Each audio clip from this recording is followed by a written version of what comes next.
আমার নবী বলেন, হাসরের ময়দানে মিজানের পাল্লা থেকে যখন বান্দা তার নেকের পাল্লা হালকা হয়ে যাবে, পাপের পাল্লা ভারী হয়ে যাবে, এমন অবস্থায় ওই বান্দাকে ফেরেশতারা জাহান্নামের বেড়ি লাগাইয়া ধমক দিতে দিতে তাকে জাহান্নামের দিকে নিয়ে যাবে। ওই সময় আল্লাহর বান্দা চোখের পানি ছেড়ে দিয়ে কাঁদবে আর মাথা গোড়ায়া গোড়ায়া আল্লাহ রাব্বুল আলামিনের আরশে আজিমের দিকে তাকাবেন আর ঠোঁট নেড়ে নেড়ে কি জানি তিনি বলতে থাকবেন। ফেরেশতারা আবার ধমক দিবে। এরকম করে করে ওই বান্দাকে জাহান্নামের গেটে নেওয়া হবে। বান্দা বারবার গার ফিরিয়ে আল্লাহ রাব্বুল আলামিনের আরশে আজিমের দিকে চায়া দুইটা ঠোঁট নেড়ে নেড়ে চোখের পানি ছেড়ে দিয়ে কাঁদবে। যেই মাত্র জাহান্নামের ভিতরে তাকে ঢুকানো হবে, এমন সময় আল্লাহ রাব্বুল আলামিন ডাক দিবেন, ফেরেশতারা রে, এই বান্দাকে নিয়ে আসো, এই বান্দাকে নিয়ে আসো। সে কি বলতে চায় আমি একটু শেষবারের মতো শুনতে চাই। ওই জাহান্নামী বান্দাকে আবার নিয়ে আসবেন। আল্লাহ রাব্বুল আলামিন ডাক দিয়ে বলবেন, বান্দারে বারবার গার ফিরাইয়া আরশে আজিমের দিকে চাচ্ছ আর ঠোঁট নেড়ে কি বলছো, এখন একটু বোঝাইয়া বলো। ওই আল্লাহর বান্দা চোখের পানি ছেড়ে কাঁদবে আর বলবে, রব্বুল আলামিন, দুনিয়ার জমিনে আমি বেশি বেশি বিসমিল্লাহির রহমানির রহিম পড়েছি। এ রব্বুল আলামিন, বিসমিল্লাহর মধ্যে আপনার একটা নাম হলো রহমান, আরেকটা নাম হলো রহিম। পরম দয়ালু, রহমান এবং রহিম, করুণাময়, অতি দয়ালু। ও রব্বুল আলামিন, তোমার সামনে দিয়া এখন তোমার বান্দারে জাহান্নামের দিকে নিয়ে যাই। আমি মনে মনে বলতেছি, তুমি না বলে রহমান, তুমি না বলে দয়াশীল, তুমি না বলে পরম করুণাময়, তুমি এত দয়ালু এত করুণাময়, আজকে তোমার সামনে দিয়া তোমার বান্দারে জাহান্নামের দিকে নিয়ে যাচ্ছে। তোমার কি মায়া লাগে না? আমি তো তোমারে রহমান জেনে বিসমিল্লাহ পড়েছি, রহিম জেনে বিসমিল্লাহ পড়েছি। এমন অবস্থায় আমার নবী বলেন, আল্লাহ রাব্বুল আলামিনের জজবাত চলে আসবে। আল্লাহ রাব্বুল আলামিন বলবেন, ফেরেশতারা রে, এই বান্দা আমারে দুনিয়াতে রহমান ডাক দিয়েছে, রহিম বলে ডাকছে, আমি তারে জাহান্নামে দিতে পারি না। ওই বিসমিল্লাহ রহমান এবং রহিমের বরকতে আমি আল্লাহ তার এই মুহূর্তে মাফ করে দিয়া আমি রহমান রহিম নামের খাতিরে তারে জান্নাতি দিয়ে দিলাম। বলি সুবহানাল্লাহ। তাহলে আসুন আমরা এই বিসমিল্লাহ পড়ে বলেন, আমরা সকল ভালো কাজের শুরুতে কি পড়ব? বলেন কি পড়ব? বিসমিল্লাহ পড়ব সকল ভালো কাজের শুরুতে। তা আসুন আমরা বিসমিল্লাহ তেলাওয়াত পড়ি, মহব্বতে পড়ি। বিসমিল্লাহির রহমানির রহিম। يسألونك ماذا ينفقون قل ما أنفقتم من خير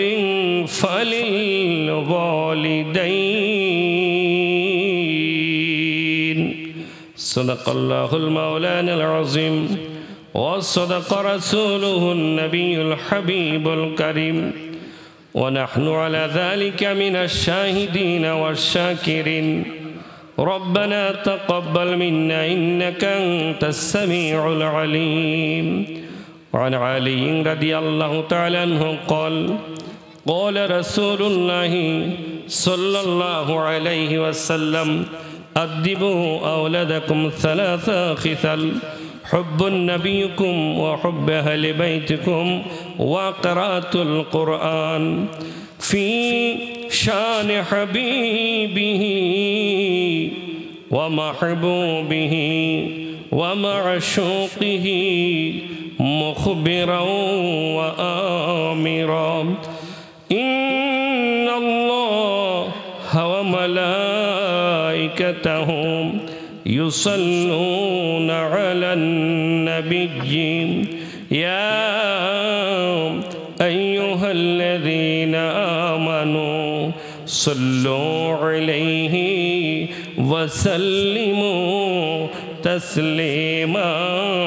اللهم صل على سيدنا مولانا محمد وعلى آل سيدنا مولانا محمد وعلى آل سيدنا مولانا محمد खुदा जिसको पकड़े सुराले मोहम्मद मोहम्मद जो पकड़े सुरा कोई नहीं सकता अल्लाहुम्मा सल्ले अला مولانا محمد وعلى آل سيدنا مولانا محمد لا إله إلا الله لا إله إلا الله لا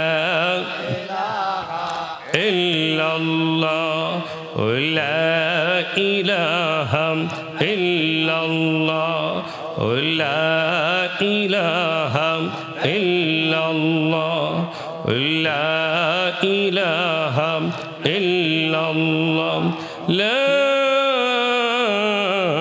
إله إلا الله محمد رسول الله সাল্লাল্লাহু আলাইহি ওয়াসাল্লাম। আলহামদুলিল্লাহ, শিবনগর উত্তরপাড়া যুব সমাজের উদ্যোগে ও কবরবাসীর স্মরণে সুন্নি মহাসম্মেলন 10ম বার্ষিক আজকে 10 বছর ধরে, আজকে থেকে 9 বছর আগে আমি এই মাহফিলের প্রথম বক্তা। শরীফেরা একটা পর্দা টাঙ্গায়া বাহিরের মধ্যে গাছে গাছের সাথে বাইন্দে একটা পর্দা লাগায়া মাহফিল করেছে। ওই দিন আমার মাহফিল ছিল নিমবাড়ি, ওইখান থেকে মাহফিল করে এখানে আসা মাহফিল উদ্বোধন করি। আজকে এক এক করে 10টি বছর হয়েছে। সকলে বলি আলহামদুলিল্লাহ। আজকের এই মাহফিলের প্রধান অতিথি, সভাপতি সহকার সকলকে মোবারকবাদ জানাই এবং যারা আজকে মাহফিলে অর্থ দিয়ে বুদ্ধি দিয়ে উপস্থিত হয়ে শারীরিকভাবে পরামর্শ দিয়ে সাজিয়েছেন, আল্লাহ তাআলা যেন আমাদের আপনাদের সকলের আত্মীয় স্বজন মুসলমান জিন্দা এবং মৃদা সকলকে মাফ করে দেন। সকলে বলি আমিন। যারা অসুস্থ আছে আল্লাহ তাআলা যেন সুস্থতা দান করে বলি আমিন। যারা মুসিবতে বিপদে আছে আল্লাহ যেন উদ্ধার করে দেয় বলি আমিন। যারা ঋণগ্রস্ত আছে আল্লাহ যেন ঋণ মুক্তির ব্যবস্থা করে বলি আমিন। যারা বেনামাজি আছে আল্লাহ যেন তাদেরকে নামাজি বানিয়ে দেয় বলি আমিন। তো হাজিরিন, আমি আপনাদের সামনে সূরা বাকারা থেকে সামান্য একটু আয়াতে কারিমা তেলাওয়াত করেছি। ইনশাআল্লাহ একে সামনে রেখে আলোচনা করব। তবে আমি আপনাদেরকে বিনয়ের সাথে বলবো, যারা চেয়ারম্যান আছেন ডাইনে এবং বামে, সবাই তো চেয়ারম্যান হওয়ার উপযুক্ত না। কেউ এক গ্রামে কি 10 জন চেয়ারম্যান হতে পারবো? একই ইউনিয়নের 10 জন চেয়ারম্যান হতে পারবে? পারবে না। আল্লাহর হস্তে যাদের কোমরে বিষ ব্যথা আছে তারা ছাড়া সকলেই মাহফিলের নিচে প্যান্ডেলে বসেন। মসজিদে ইমাম সাহেব যখন খুতবা দেয় তখন আপনারা কি চেয়ার লিয়ে বসেন নাকি? ফুলাফাইন তো সব বুঝতে আছে মনোয়াজ দি নাকি? কি বলতেছি তোমাদেরকে, এই যুবকেরা কি বলতেছি, যাদের শারীরিক অসুস্থতা আছে তারা বসে থাকবেন, এছাড়া বাকি যারা আছেন মেহেরবানি করে মাহফিলের সৌন্দর্যের জন্য, এটা কোনো গানের কনসার্ট না যে আমি যেইভাবে খুশি সেইভাবে বসে আমি এইটা শুনবো। এটার শোনার একটা আদব আছে, একটা বিনয় আছে। আল্লাহর হস্তে মেহেরবানি করে আপনারা প্যান্ডেলের নিচে বসেন এবং ভলান্টিয়ার ভাইয়া যারা আছেন বাহিরে যারা আছে তাদেরকে ডেকে ডেকে আস্তে আস্তে ভিতরে প্রবেশ করে দেন, যেন মাহফিলটা সৌন্দর্য হয়, মনোমুগ্ধকর হয়। আল্লাহ যারা আসে নাই তাদেরকে আসার তৌফিক দান করুন, সকলে বলে আমিন। হাজিরিন, আজকে কবরবাসীদের স্মরণের দুয়ার মাহফিল। দেখেন রাসূল পাক সাল্লাল্লাহু আলাইহি সাল্লাম তিনিও তার কবরবাসী যিনি ওনার আব্বা যান মায়ের গর্ভ থাকতে, উনি মায়ের গর্ভে 6 মাস, তখন ওনার আব্বা হযরত আব্দুল্লাহ রাদিয়াল্লাহু তাআলা ইন্তেকাল করেন মদিনা শরীফে। মক্কা শরীফ থেকে মদিনা শরীফের দূরত্ব প্রায় 600 কিলোমিটার। কত কিলোমিটার? 600 কিলোমিটার। এই মক্কা শরীফ থেকে আবার নবীজির বয়স যখন 6 বছর 12 দিন, কতদিন বলেন? 6 বছর 12 দিন। তখনও তিনি এই মক্কা শরীফ থেকে মা আমেনাকে নিয়ে ওই মদিনা শরীফ তার আব্বাজানের কবর জিয়ারত করার জন্য চলে গেছেন। বড় করে বলি সুবহানাল্লাহ। তাহলে এটাতে কি শিক্ষা দিলেন? উম্মত, তোমরা তোমাদের মৃতদের কবরের কাছে যাও, তাদের কবরের পাশে দাঁড়াইয়া আল্লাহ রাব্বুল আলামিনের কাছে তাদের মাগফিরাত কামনা করো। বড় করে বলি সুবহানাল্লাহ। হযরত ঈসা আলাইহিস সালাম সফরে বের হয়ে গেলেন।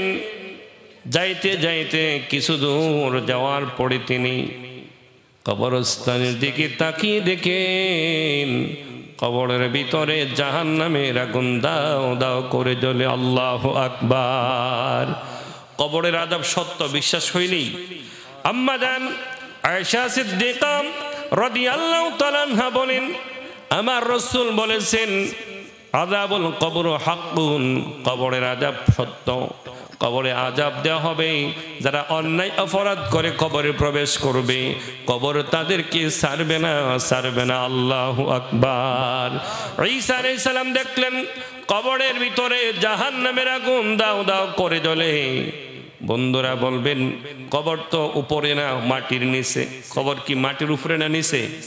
কথা কন, মাটির উপরে না নিচে? মাটির নিচে। ঈসা নবী তিনি বাশার, তিনি মানুষ, তিনি যদি মাটির নিচে দেখেন আমি আপনি কেন দেখি না? কারণ ওই দেখার ক্ষমতা আমার আল্লাহ আমাকে দেয় নাই। ঈসা যদিও বাশার মানুষ, তার বাবা নাই, মায়ের গর্ভ থেকে তিনি আসছেন, এটা আল্লাহর কুদরত। বড় করে বলি সুবহানাল্লাহ। এখন আপনি যদি বলেন ঈসাও আমার মতো ঈমান থাকবে, কথা কোন না, ঈমান থাকবে? ঈসা নবী আমার মতো না। আপনি যদি বলেন আমার মতো, আমি বলবো আব্দুর রহমান শিবনগরের বাবা, আপনি কম বিইজনিল্লাহ বলে মরা মানুষ জিন্দা করে দেখান।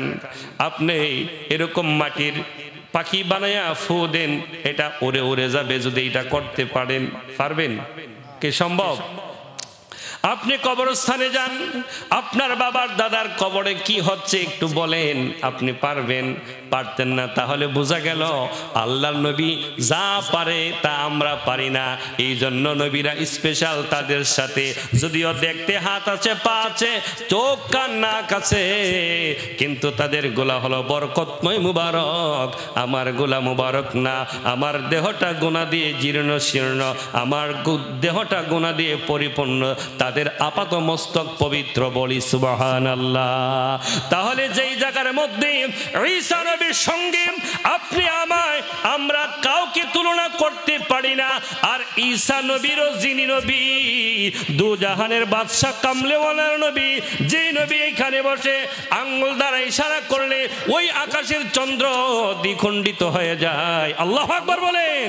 যেই নবী জমিনে বসে অস্তমিত সূর্যকে আঙ্গুল দ্বারা ইশারা করলে সূর্য উঠে যায়, ওই নবীকে আমার মতো বললে ঈমান থাকবো নি?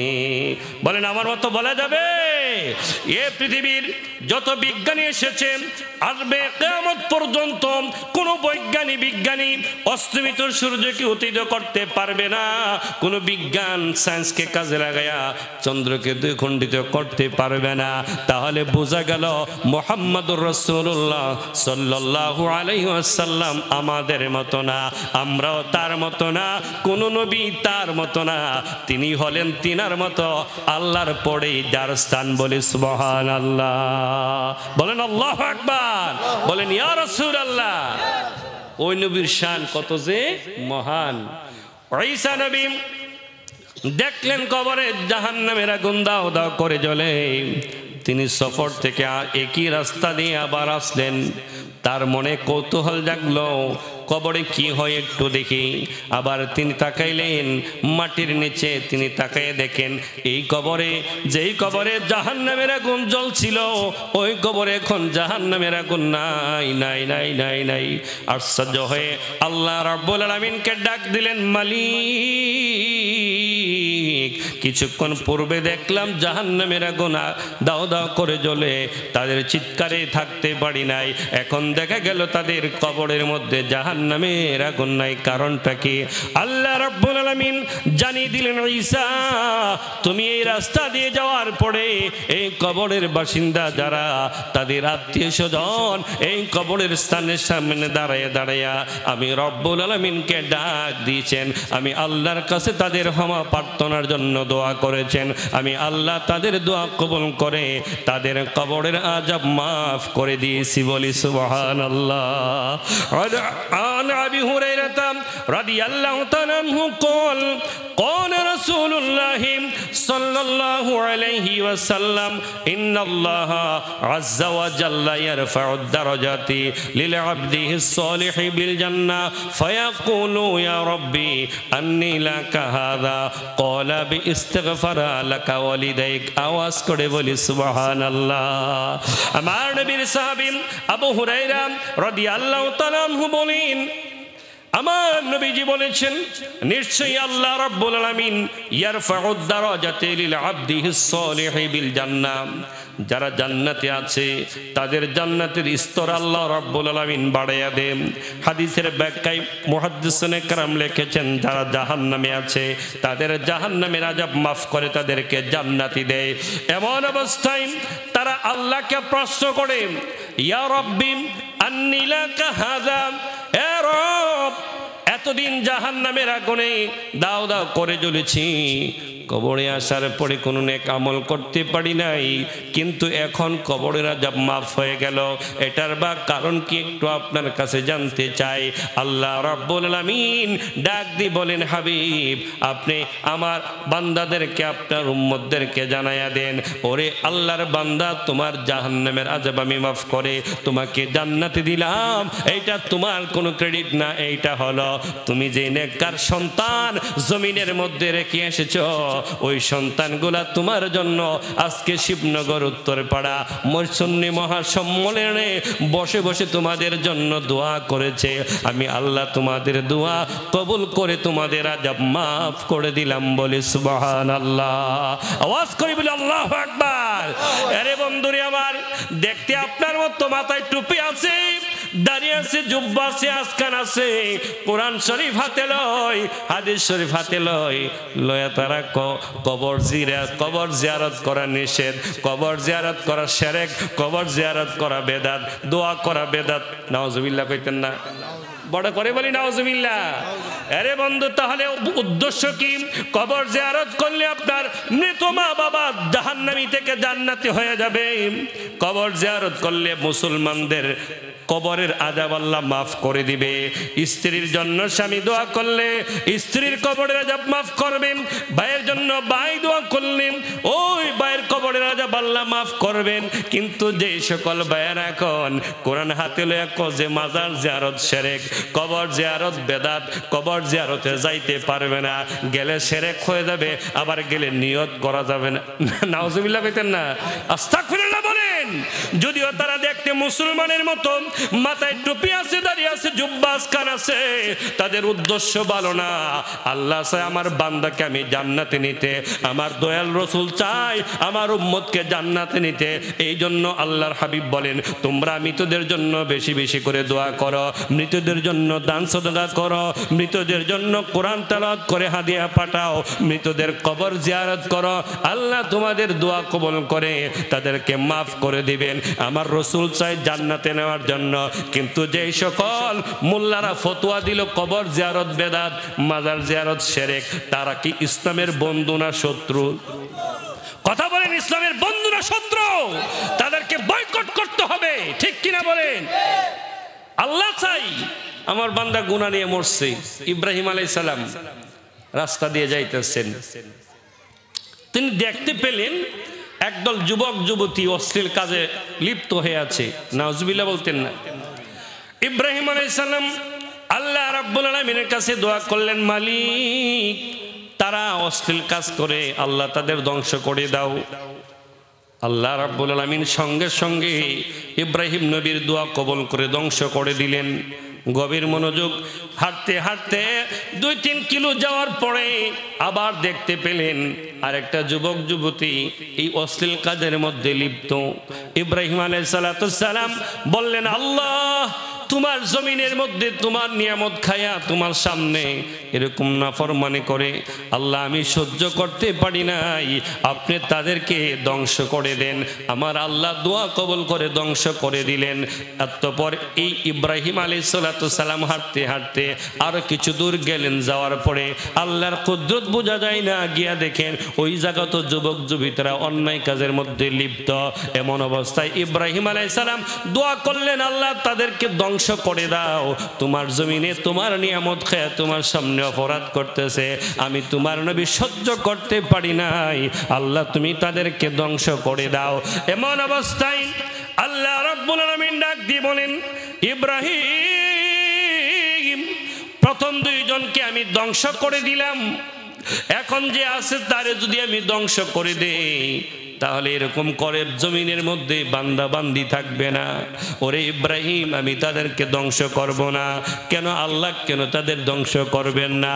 যদি ওরে ইব্রাহিম তারা নাফরমানি করে, কিন্তু আমার আশা হলো তাদের ছেলেরা মুসলমান হবে, ঈমান আনবে, কালেমা পড়বে, নামাজ পড়বে, রোজা রাখবে, হজ যাকাত করবে, দান সদকা করবে এবং তাদের জন্য বেশি বেশি করে দোয়া করবে, বলি সুবহানাল্লাহ।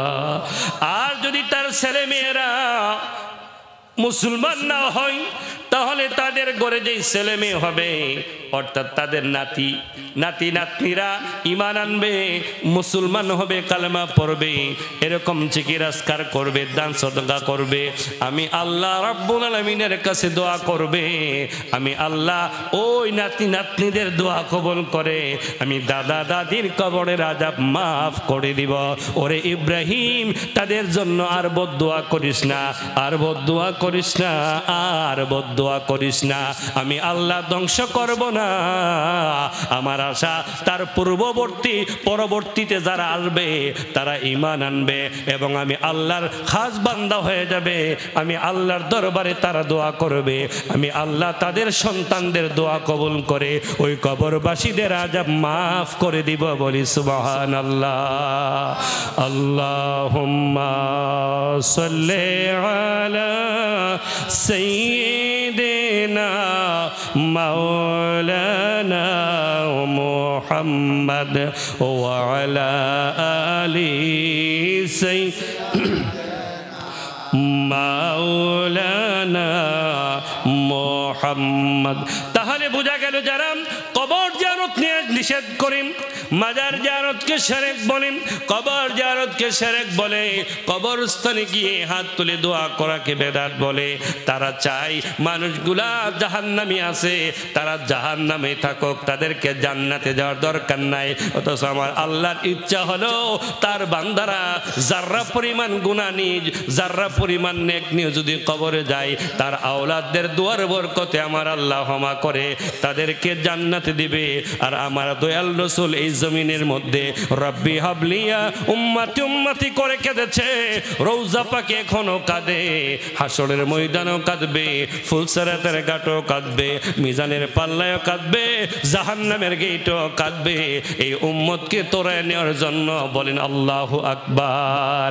কিন্তু একদল আমার মতো দাড়ি টুপি জুব্বা আজকাল কবর জিয়ারত দরকার নাই, দোয়াও দরকার নাই, নাউজুবিল্লাহ বলেন।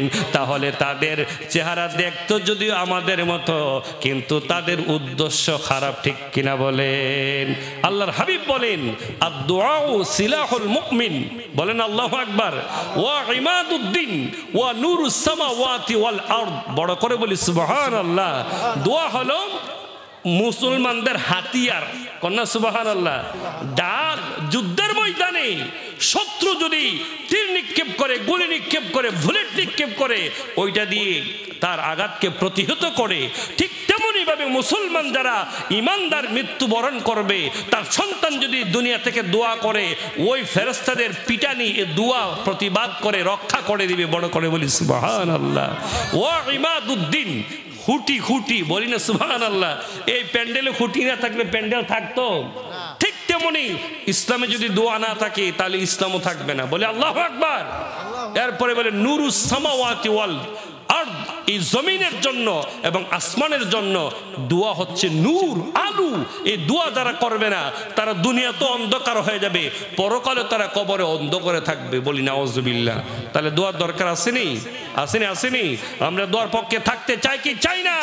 যারা বলে দোয়ার দরকার নাই, কবর জিয়ারত দরকার নাই, মাজার জিয়ারত দরকার নাই, মা বাবার কবরে যাওয়ার দরকার নাই, গেলে শিরক বিদআত হবে, ওই সকল দল থেকে আমরা তাদেরকে বয়কট করব এবং তাদের থেকে আমরা পৃথক থাকব।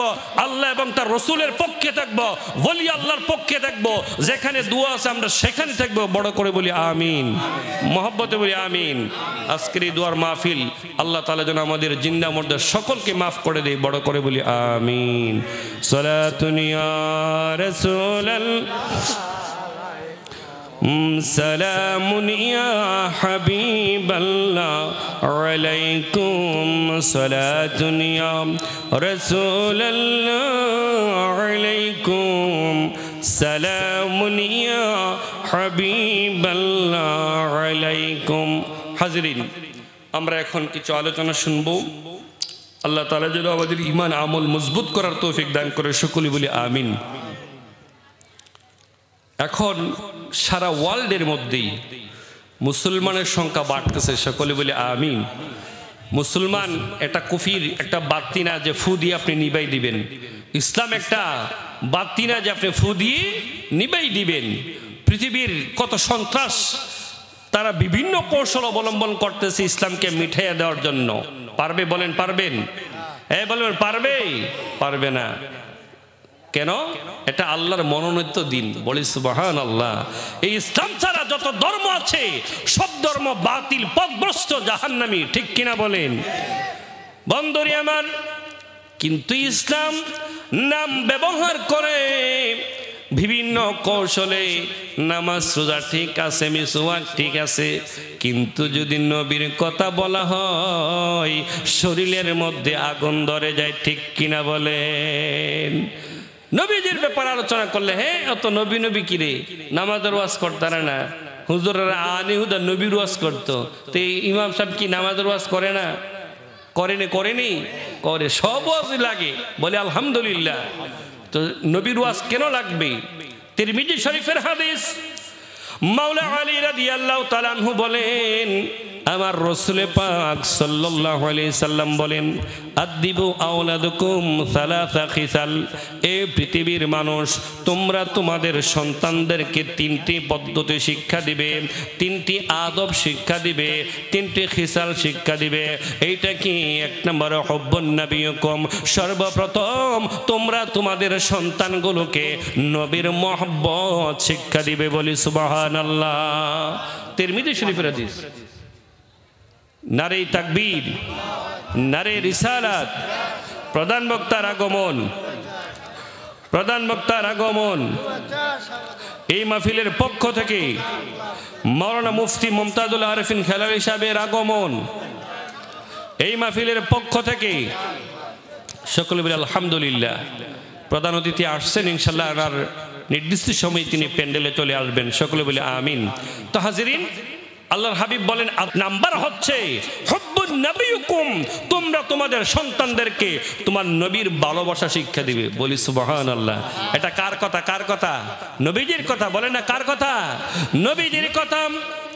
কারণ যেই সন্তানের মধ্যে নবীর প্রেম ঢুকে যাবে, নবীর ভালোবাসা ঢুকে যাবে, ওই সন্তানটা কোনোদিন মায়ের সঙ্গে খারাপ ব্যবহার করতে পারবে না, ওই সন্তানটা কোনোদিন বাবার সাথে খারাপ ব্যবহার করতে পারবে না, ওই সন্তানটা কোনোদিন ইয়াবা ধরবে না, ওই সন্তান কোনোদিন ফেন্সি ধরবে না, ওই সন্তান কোনোদিন সুদের টাকা ধরবে না, ওই সন্তান কোনোদিন অন্যায়ভাবে কাউকে হত্যা করবে না। ঠিক কিনা বলেন? কারণ আমার দয়াল নবীজি ছিলেন নম্র, ভদ্র, সচ্চরিত্র, সবচেয়ে উত্তম চরিত্রের অধিকারী। আমার আল্লাহ রাব্বুল আলামিন বলেন ওয়া ইন্নাকা লাআলা খুলুকিন আযীম। বলি আল্লাহু আকবার। আপনাকে আমি সুমহান, সুউচ্চ মর্যাদা এবং খুলকে আযীম আমি দান করেছি। বলি সুবহানাল্লাহ। বন্ধুরে আমার, যে নবীকে ভালোবাসবে যে যুবক, যে ছোট্ট বাচ্চারা, ওই নবীর প্রেম যার অন্তরে ঢুকে যাবে, ওই বাচ্চাটা কোনোদিন নবীর অবাধ্য আচরণ করবে না। বলি সুবহানাল্লাহ। হুব্বুন নবিয়ুকুম, তোমরা তোমাদের সন্তানদেরকে নবীর মহব্বত শিক্ষা দাও। বলি সুবহানাল্লাহ। বন্ধুরে আমার, আল্লাহর নবীজির একজন সাহাবী হযরত সাদ ইবনে আবি ওয়াক্কাস রাদিয়াল্লাহু তাআলা আনহু, হযরত সাদ ইবনে আবি ওয়াক্কাস রাদিয়াল্লাহু তাআলা আনহু, ওনার বয়স যখন 13 বছর। বলেন কত বছর? কথা বলেন কত বছর? সাদ ইবনে আবি ওয়াক্কাস রাদিয়াল্লাহু তাআলা আনহুর বয়স যখন মাত্র 13 বছর, তিনি ঘুমিয়ে আছেন। ঘুমের ঘরে তিনি একটা স্বপ্ন দেখলেন। স্বপ্নটা হলো তিনি নদীর মধ্যে নৌকায় মধ্যে আরোহণ করতেছেন, আর এমন অবস্থায় নৌকাটা এরকম করে বারবার বারবার তরঙ্গের মধ্যে ঢেউ খেয়ে খেয়ে এরকম করে ডুবে যাচ্ছে, আবার একটু পরে পরে বেশি উঠতেছে। এই অবস্থায় আরো 3 জন ব্যক্তির এরকম তার সঙ্গে তিনি দেখলেন 3 জন ব্যক্তি এরকম করে করে সমুদ্রের মধ্যে নৌকাতে আরোহণ করে তারা ডুবে যাচ্ছে। একবার, দুইবার, 3বার দেখলেন, কিন্তু কিছুক্ষণ পরে দেখলেন একটা সুন্দর চাঁদ উদিত হয়ে গেল, আর চাঁদের আলোতে তারা রক্ষা পেয়ে ওই চাঁদকে তারা গ্রহণ করলো। বলি সুবহানাল্লাহ। কিন্তু সাদ ইবনে আবি ওয়াক্কাস রাদিয়াল্লাহু তাআলা আনহু নবীজির মামা, নবীজির কি মামা, নবীজির চাচতো মামা, 13 বছর বয়স। উনি স্বপ্নটা দেখে তিনি চিন্তা করলেন, কি স্বপ্ন দেখলাম? দেখলাম যে নৌকাটা ডুবে গেছে গা, এরপরে 3বার ডুবছে, ডুবার পরে বাসার পরে দেখলাম 3 জন আগে আগে একটা চাঁদ এই চাঁদকে গ্রহণ করে আছে, এবং আমিও ওই চাঁদকে গ্রহণ করলাম এবং মুসিবত থেকে উদ্ধার হয়ে গেলাম। কন্যা সুবহানাল্লাহ। বন্ধুরে আমার, 1 দিন, 2 দিন, 3 দিন স্বপ্ন দেখার পরে তিনি চলে গেলেন নবীজির দরবারে। শুনতে পেলেন যে মুহাম্মদুর রাসূলুল্লাহ সাল্লাল্লাহু আলাইহি ওয়াসাল্লাম গোপনে গোপনে কালেমার দাওয়াত দেন। কন্যা সুবহানাল্লাহ। কিসের দাওয়াত দেন? কালেমার দাওয়াত দিচ্ছেন, গোপনে গোপনে কালেমার দাওয়াত দিচ্ছেন। এমন অবস্থায় মাত্র 3 জন, যায়েদ রাদিয়াল্লাহু তাআলা আনহু, ওসমান এবং আলী রাদিয়াল্লাহু তাআলা আনহু, তারা এই 3 জন ইসলাম গ্রহণ করেছেন, আর কেউ গ্রহণ করেন নাই।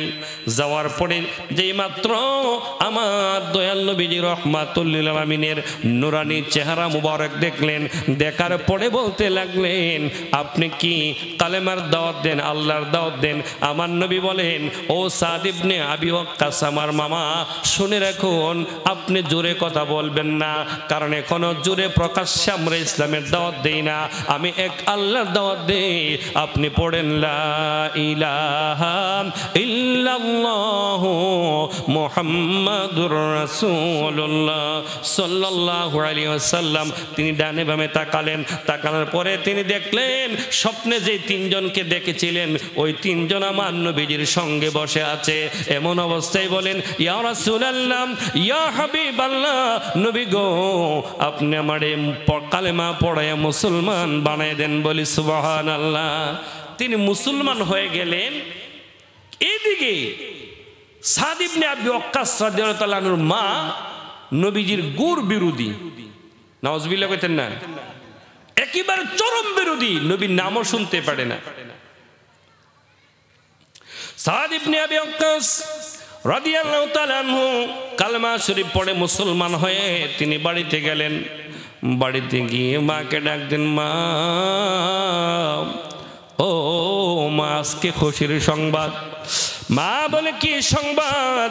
সাদ ইবনে আবি ওয়াক্কাস রাদিয়াল্লাহু তাআলা আনহু বলেন, মা গো মা, আমি মুহাম্মাদুর রাসূলুল্লাহ সাল্লাল্লাহু আলাইহি সাল্লামের হাতে কালেমা পড়ে মুসলমান হয়েছি। বলি সুবহানাল্লাহ। সাদ ইবনে আবি ওয়াক্কাস রাদিয়াল্লাহু তাআলা আনহু এই কথা বলার পরে তার মা এরকম করে অগ্নিশর্মা হয়ে গেলেন রাগে, আর বললেন, তুমি খুশির সংবাদ শুনেতেছ?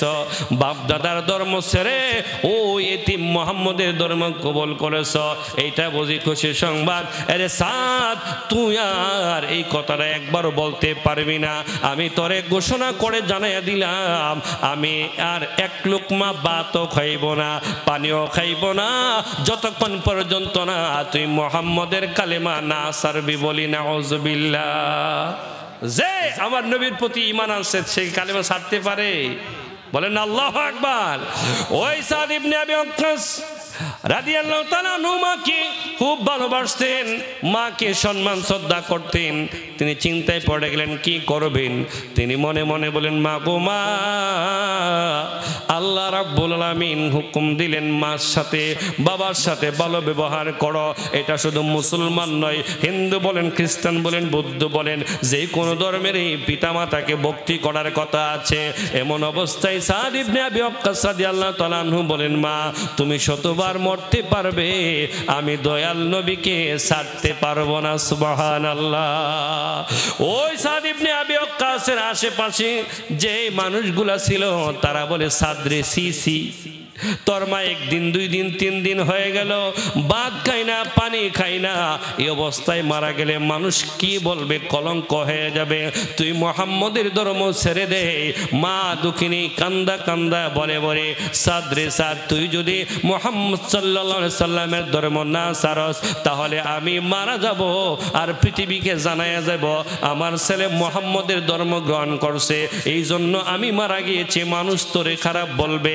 সাদ ইবনে আবি ওয়াক্কাস রাদিয়াল্লাহু তাআলা আনহু বলেন, এ ইমাম, তোমারে যদি আল্লাহ একবার নয়, 2 বার নয়, 1000 বার যদি প্রাণ দেয় আর 1000 বার যদি মৃত্যুর ভয় দেখাও, তারপরও যেই নবীর চরণ ধরেছি ওই নবীকে আমি ছাড়তে পারবো না, ছাড়তে পারবো না।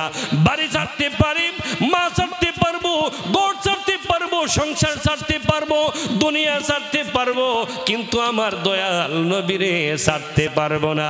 কারণ তিনি হলেন আমার ঈমান, তিনি আমাকে জান্নাতে পৌঁছে দিবেন। বলি সুবহানাল্লাহ, আল্লাহু আকবার। সোনার মদিনা, আমার প্রাণের মদিনা, সবে বলিব কিন্তু তোমায় বলতে পারি না, সবে বলিব বলতে পারি না, ভুলিনি বলবো না, বলতে পারি না, ভুলিনি বলবো না, বলতে পারি না, সবে বলিব কিন্তু তোমায় বলতে পারি না, সবে বলিব কিন্তু তোমায় বলতে পারি না। সাদ ইবনে আবি ওয়াক্কাস রাদিয়াল্লাহু তাআলা আনহু বলেন, না মা, আমি তোমাকে ছেড়ে দিতে পারবো, তোমার মতন 1000 হাজার মাস ছাড়তে পারবো, কিন্তু আমার নবীকে ছাড়তে পারবো না।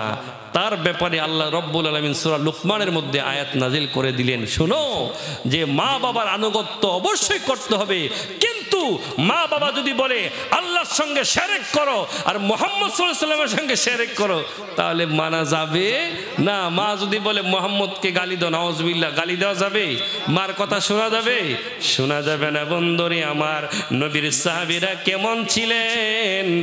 অন্ধ সাহাবী, তার একজন দাসী ছিল, আর ইসলামের প্রাথমিক অবস্থায় দাসীর সঙ্গে মেলামেশা জায়েজ ছিল।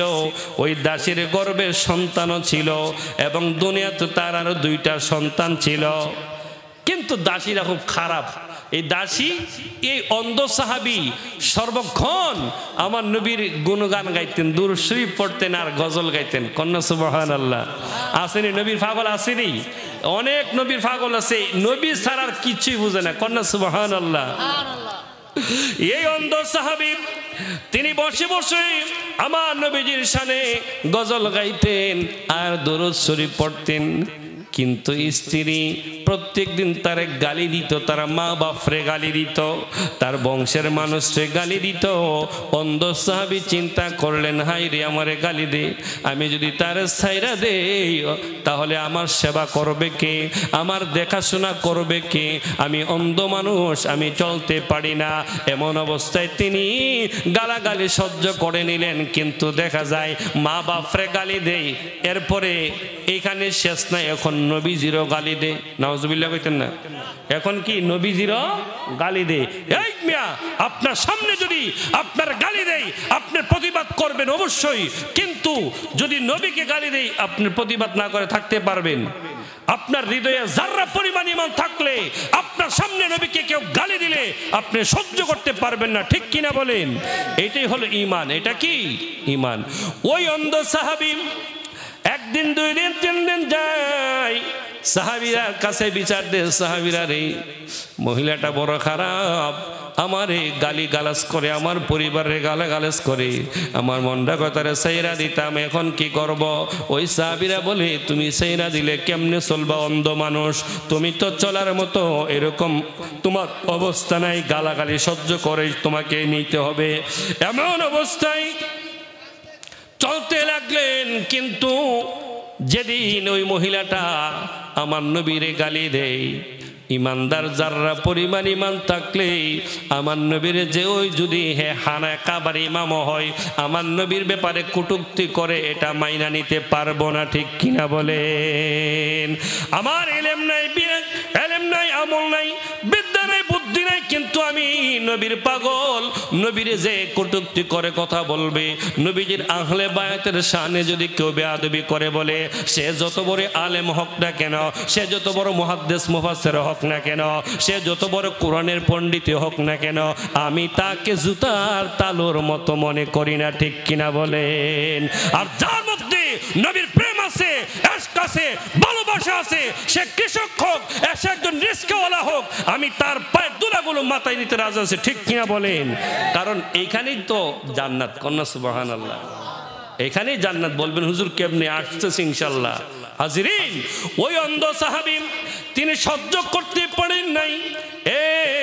আমার মারে গালি দিছো, বাবারে গালি দিছো, কিছু বলি নাই, বংশের গালি দিছো, কিছু বলি নাই, কিন্তু আমি অন্ধ সাহাবী, জীবনে কোনোদিন নবীর দেখি নাই, কিন্তু নবীর প্রেমে এমন ভাবে পাগল হইছি রে, নবীরে গালি দিবা আমি সহ্য করে থাকবো? হতে পারে না, হতে পারে না।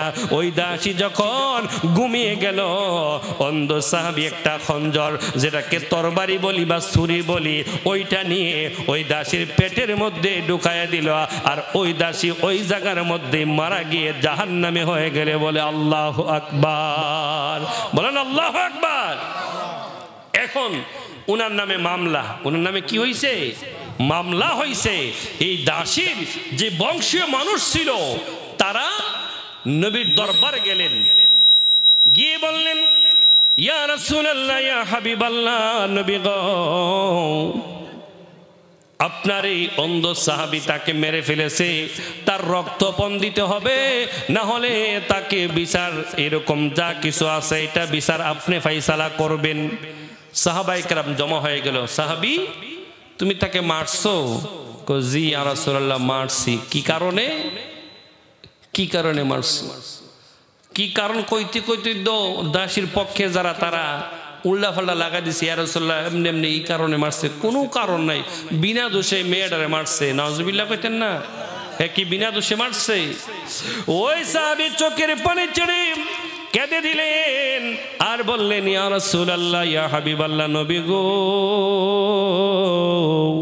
আমি অন্ধ সাহাবী, আমি তার অত্যাচার বিচার সহ্য করেছি, আমাকে গালি দিয়ে আমি কিছু বলি না, আমার বাবাকে গালি দিয়ে কিছু বলি না, আমার বংশের তুলে গালি দেয় আমি কিছু বলি না, কিন্তু এখন দেখি আমি যখন আপনার শানে গজল গাই, আপনার শানে দুরূদ পড়ি, এখন সে আপনাকে গালি মারে। ইয়া রাসূলুল্লাহ, ইয়া হাবিবাল্লাহ, আমার জীবন আপনার জন্য 1000 কোটি বার উৎসর্গ করতে পারি, ইয়া রাসূলুল্লাহ আপনাকে গালি দিবে, আমি বসে থাকবো? হতে পারে না, পারে না, পারে না। আপনাকে গালি দেওয়ার কারণে আমি এই মহিলাটাকে হত্যা করে ফেলেছি। আল্লাহু আকবার। আমার নবীজি বলেন, সাহাবী তুমি সঠিক করেছো, আর এটার ফয়সালা আল্লাহই দিলেন, এটার কোনো কেসাস হবে না, কোনো জরিমানা হবে না, জেল হবে না, তুমি নিরাপদ। যারা এই জমিনের মধ্যে আল্লাহ এবং তার রাসূলকে কটূক্তি করবে, গালি দিবে, চুল পরিমাণ বেয়াদবি করবে, তাদেরকে হত্যা করাই হলো এটার চূড়ান্ত ফয়সালা। আল্লাহু আকবার বলেন। এই জমিন আমরা দেখেছি মুসলমান নাম ধরে কোরআন হাতে নিয়ে হাদিস শরীফ মুখের মধ্যে নিয়ে মাহফিলের স্টেজে তারা বলে মুহাম্মদেরও ভুল ছিল। নাউজুবিল্লাহ কইতেন না? আমরা কোনো ভুল নাই, আমরা বার্ষিক পড়ছি, মুহাম্মদ সাল্লাল্লাহু আলাইহি সাল্লাম কোথায় পড়ছেন? কোনো জায়গায় পড়েন নাই, এর জন্য তার ভুল হইতে পারে, আমরার ভুল নাই। নাউজুবিল্লাহ কইতেন না? এ লোকটা কি নবীর ইজ্জত করছে না বেইজ্জতি করছে? আমার রাসূল বলেন, বুইসতু মুআল্লিমান, আমার রব আমাকে জমিনের মধ্যে শিক্ষক হিসেবে প্রেরণ করেছে। ও পৃথিবীর মানুষ যারা এসেছো, যারা আসবে কিয়ামত পর্যন্ত চলে, এই মুহাম্মদুর রাসূলুল্লাহ সাল্লাল্লাহু আলাইহি ওয়াসাল্লাম সমস্ত মানুষের শিক্ষক, সমস্ত মাখলুকাতের শিক্ষক। তুমি যে বিষয়ে আমাকে জিজ্ঞাসা করবে সেটার জবাব আমি মুহাম্মদুর রাসূলুল্লাহ দিয়ে দিব। বড় করে বলি সুবহানাল্লাহ, উচ্চারণ বলি আল্লাহু আকবার। এখন যারা এই মৌলবীগুলা এইগুলা বলে, তাদের আমরা হয়তো মারতে পারি না, কিন্তু ইমানি চেতনা নিতে হবে। যদি কাছে পাইতাম নবীর পক্ষে কথা বলে তার গর্দান উড়াই দিতাম। ঠিক কিনা বলেন? এই মিয়া, উমর রাদিয়াল্লাহু তাআলা আনহুর খেলাফতের আমলে এই ছোট্ট ছোট্ট শিশুরা মাঠের পাশে, রাস্তার পাশে মাঠে খেলতেছেন, খারাপ লাগতেছে? এই ছোট্ট শিশুরা মাঠের পাশে খেলাধুলা করতেছে, এমন অবস্থায় একজন খ্রিস্টান পাদ্রী যাচ্ছে। ছোট্ট ছেলেরা খেলাধুলা করে, তাদের বলটা ওই পাদ্রীর উপরে গিয়ে পড়ছে। রাস্তার পাশে খেলে এরকম হয় না? পাদ্রী বলটা নিয়ে রাখছে, আর ছোট ছোট বাচ্চারা তারা বলতেছে আমরা বলটা দেয়া দেন, আমরা বলটা দেয়া দেন, আমরা তো দেখছি না, এমনি পড়ছে।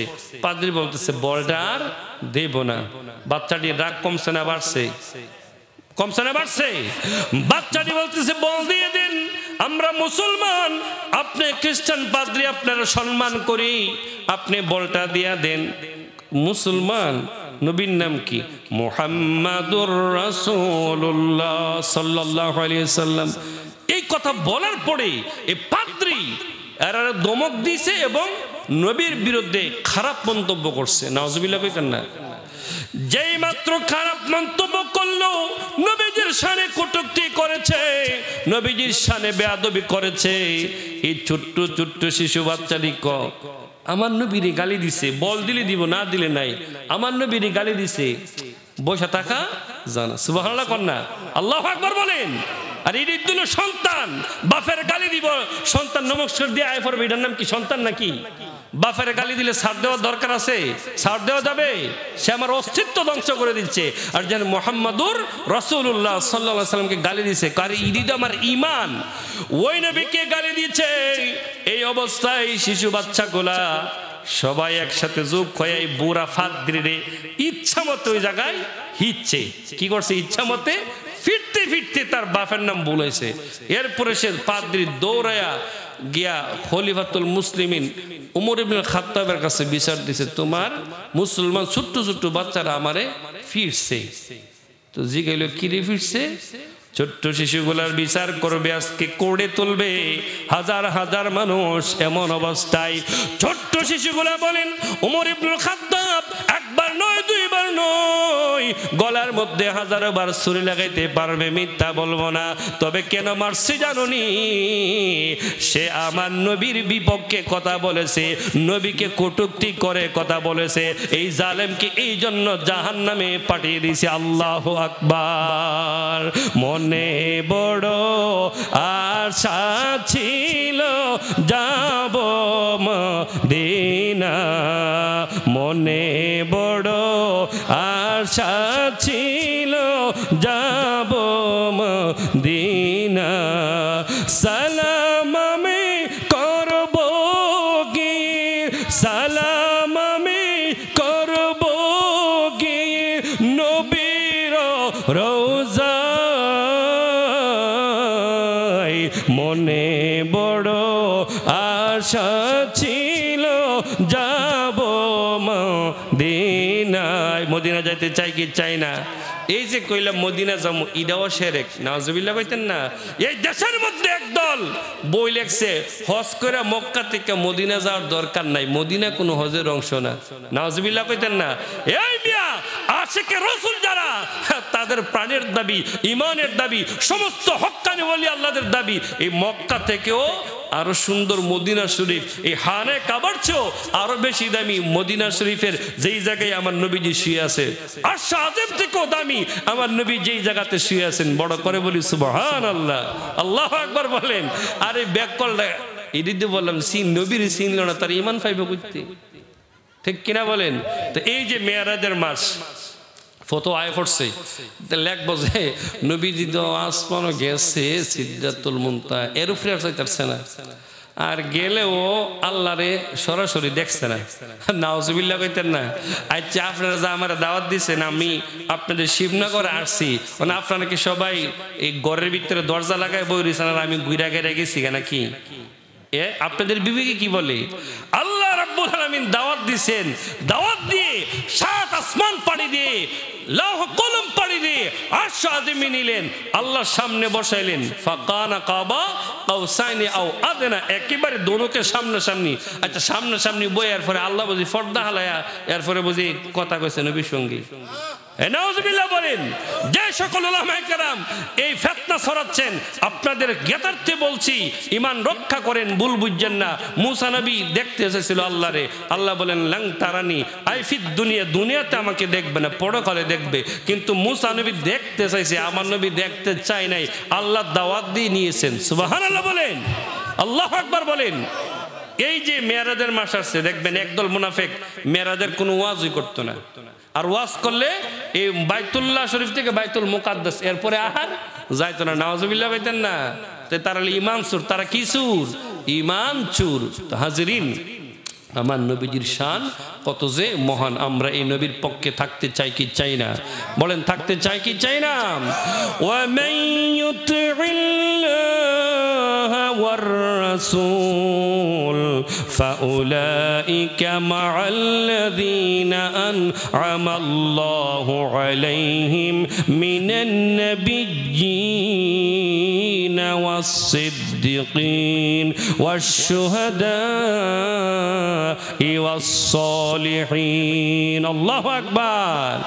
ওয়াহাসুনা যালিক ওয়াহাসুনা উলাইকা রফিকা। বলি আল্লাহু আকবার।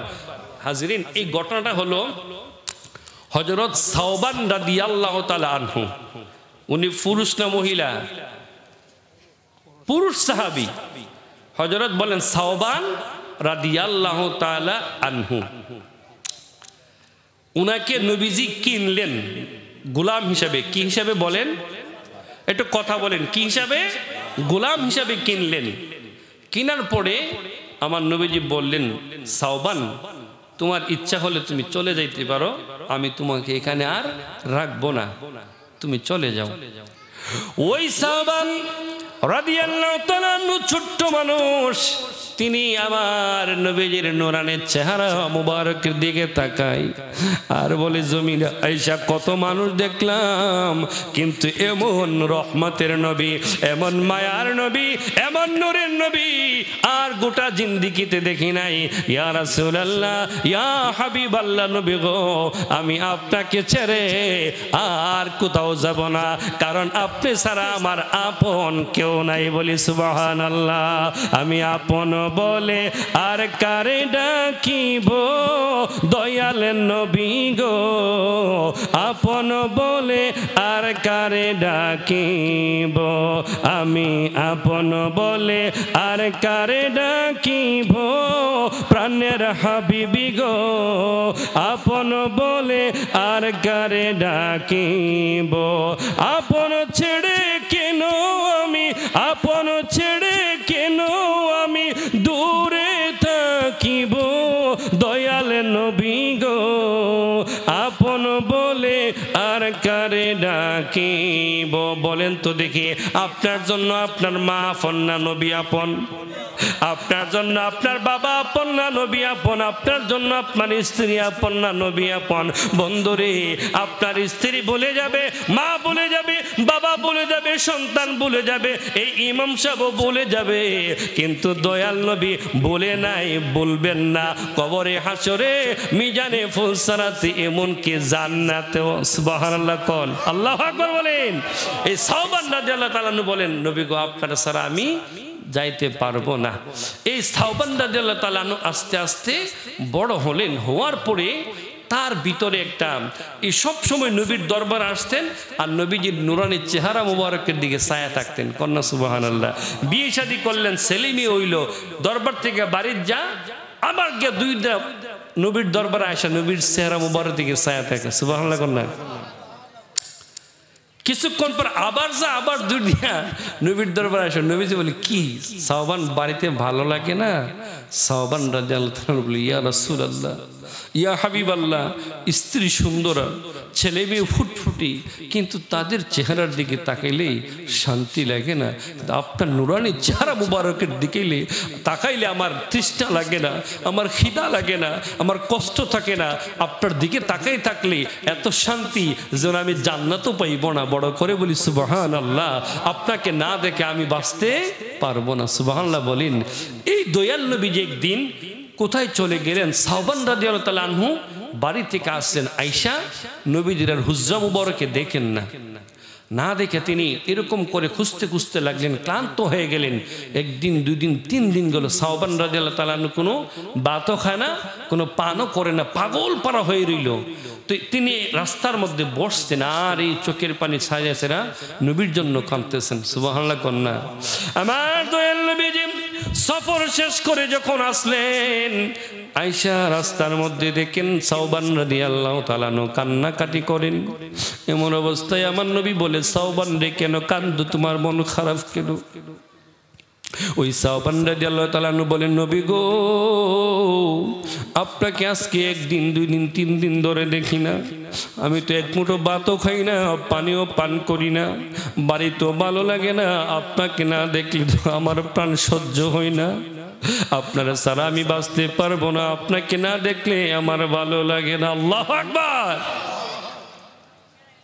নবীজি বলেন রে সাওবান এখন দেখো নয়ন ভরা দেখো কিন্তু সাওবান রাদিয়াল্লাহু তাআলা চোখের পানি ছেড়ে কান্দে আমার নবী বলে সাহাবীর কেন কান্দো এমন অবস্থায় সাহাবী বলে নবী গো এই পৃথিবী যে মনি আছে তেমনি পড়ে রবে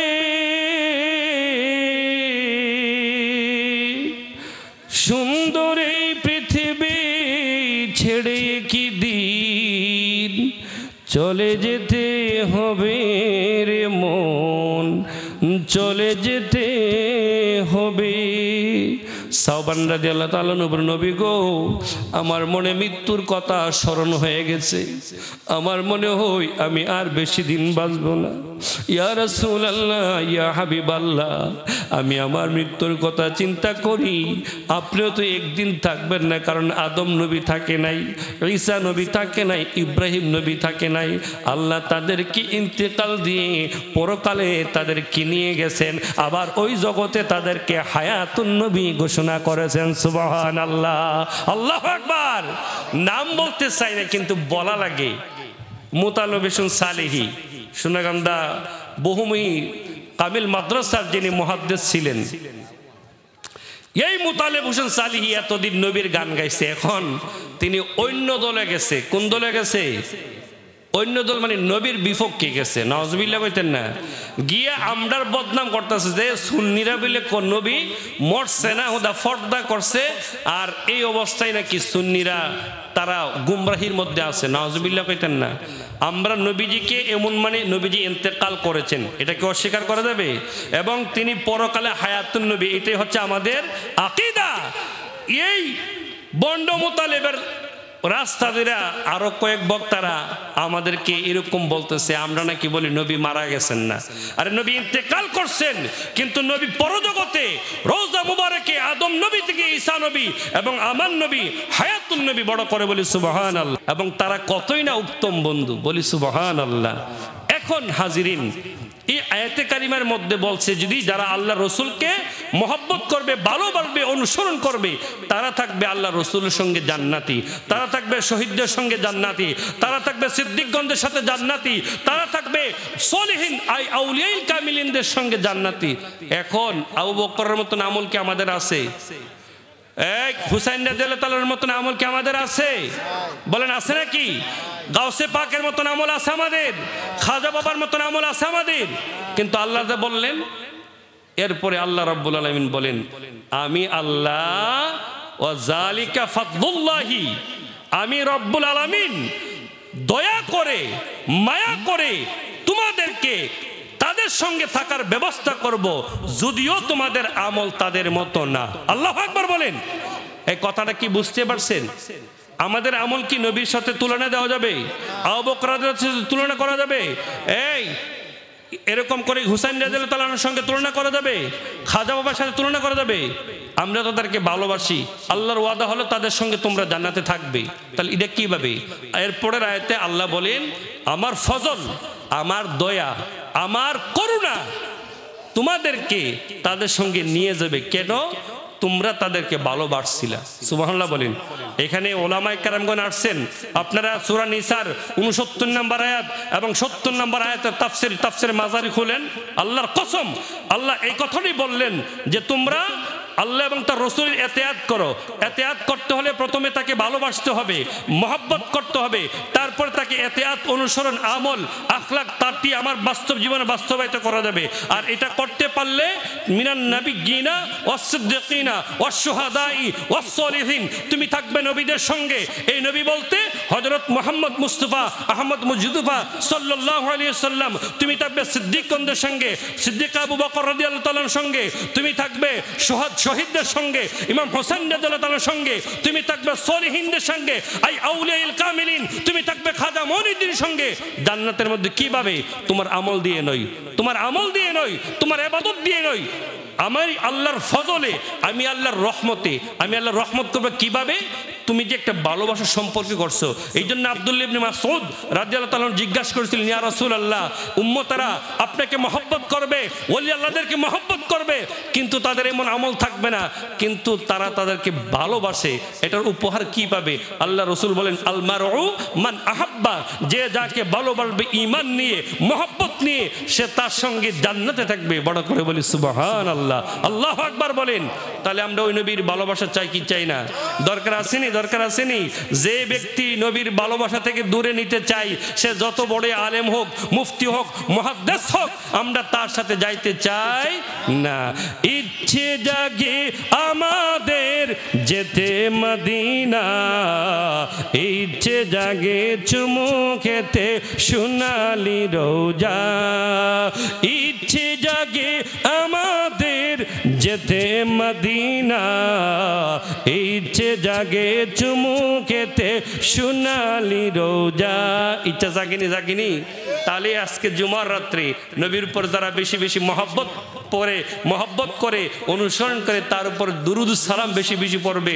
আব্দুল্লাহ ইবনে মাসউদ রাদিয়াল্লাহু তাআলা আনহু বলেন যে আউলান নাসি বিয়াউমিল কিয়ামাতি আকসারুহুম আলাইয়া সালাহ, যে বান্দা বান্দি আমি রাসূলের উপর বেশি বেশি দুরুদ শরীফ পড়বে, সুবহানাল্লাহ বলেন, সে কিয়ামতের ময়দানে আমার নিকটবর্তী থাকবে। এখন নামাজ ছাইরা না নামাজ পড়া? কি বলেন, নামাজ ছাইরা না নামাজ পড়া? নামাজ পড়ে বেশি বেশি দুরূদ শরীফ পড়ব। নবীজির সুন্নতের রঙে আমরা রঙিন হয়ে যাব। আল্লাহ তৌফিক দান করে সকলে বলে আমিন। আম্মাদান আয়েশা সিদ্দিকা রাদিয়াল্লাহু তাআলা আনহাকে জিজ্ঞাসা করলেন, মা গো মা, নবীজি কেমন ভাবে আল্লাহর জিকির করতেন, কম না বেশি? আমার মা আয়েশা সিদ্দিকা রাদিয়াল্লাহু তাআলা আনহু বলেন যে সব সময় আমার নবী আল্লাহর জিকির করতেন। সুবহানাল্লাহ কন্না। আসলে আমরা কয়েক মর্তবা ইসমে জাতের জিকির করি, আল্লাহ আল্লাহ আল্লাহ আল্লাহ আল্লাহ আল্লাহ আল্লাহ আল্লাহ আল্লাহ আল্লাহ আল্লাহ আল্লাহ আল্লাহ আল্লাহ আল্লাহ আল্লাহ লা ইলাহা ইল্লাল্লাহু মুহাম্মাদুর রাসূলুল্লাহ সাল্লাল্লাহু আলাইহি ওয়াসাল্লাম। হাজিরিন, মা বাবার সেবা দরকার আসেনি? নবীর শুধু নবীর পক্ষে থাকলাম আর মারে বাদ দিলাম না, এটা কি নবীর প্রেম হয়েছে? নবীজি যদিও তার মার খেদমত করতে পারেন নাই, বাবার খেদমত করতে পারেন নাই, কিন্তু নবীর পিতা মাতার খেদমতের ব্যাপারে অসংখ্য হাদিস শরীফ এবং আল্লাহর কালামে পাক অনেক জায়গাতে আল্লাহ আলোচনা করেছেন। তো মা বাবার খেদমত না করে নবীকে খুশি করা যাবে না। এই জন্য আমরা পিতা মাতার খেদমত চাই কি চাই না? হাজিরা, আমি ওই দিন বলেছিলাম ইমাম শাফি রহমাতুল্লাহ আলাই এত বড় একজন মাযহাবের ইমাম হলেন। কিভাবে হলেন? ইমাম শাফি রহমাতুল্লাহ আলাই তিনি মায়ের সেবা করতেন। উনির মা যখন এই বিছানায় শুইতেন, উনি ছোট্ট বালক, 8 বৎসরের বালক, এই হাতগুলা এরকম করে চাপ দিতেন, এরকম হাত টিপ্পা দিতেন, মা যেন আরাম করে ঘুমাইতে পারে। পা গোলা আস্তে আস্তে টিপে দিতেন, মা যেন ঘুমাইতে পারে। বলি সুবহানাল্লাহ। আল্লাহর কি কুদরত! একদিন, 2 দিন, 3 দিন সেবা করতে করতে একদিন ইমাম শাফি রহমাতুল্লাহ আলাইহি 8 বৎসরের বালক, মা ঘুমিয়ে গেলেন, ওনার জিহ্বাটা বের করে দিয়ে মার পা গুলো চাটতে লাগলেন। সুবহানাল্লাহ কন্যা, আল্লাহু আকবার বলেন। এই বাংলার জমিনে এমন কোন সন্তান আছে, এমন কোন আলেম আছে যে জিহ্বা দিয়ে মার পা চাটছে? আছে? আমরাও চাটতে পারি নাই, তৌফিক হয় নাই, ওই ভাগ্য হয় নাই, ওই আদব শিখতে পারি নাই। আল্লাহু আকবার বলেন। কিন্তু তিনি তো মার পা চাটতে লাগলেন। তার ঘুম ভেঙে গেল। শাফি, তুমি কি করলে? আম্মা, আমি তো কিছু করিনি। তুমি পা চাটতেছ, জিহ্বা দিয়ে পা চাটতেছ মায়ের? মা, আমি তো তোমার পা চাটি নাই, আমি তো আমার জান্নাতটা জিহ্বা দিয়ে চেটে চেটে পরিষ্কার করতেছি। সুবহানাল্লাহ, আল্লাহু আকবার।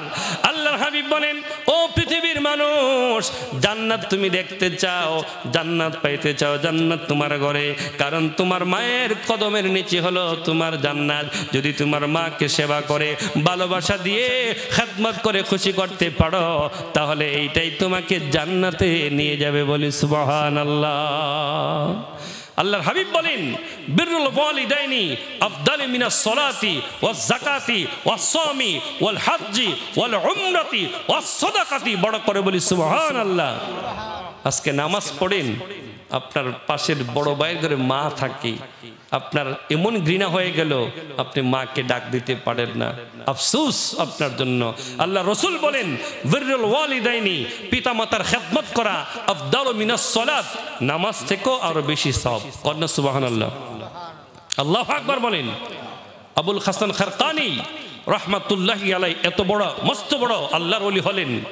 কিভাবে? আবুল হাসান খারকানি রহমাতুল্লাহ আলাইহি ছোট, ওনার আরেক ভাই ছিলেন বড়। 2 ভাইয়ের মধ্যে ওনার মা অসুস্থ।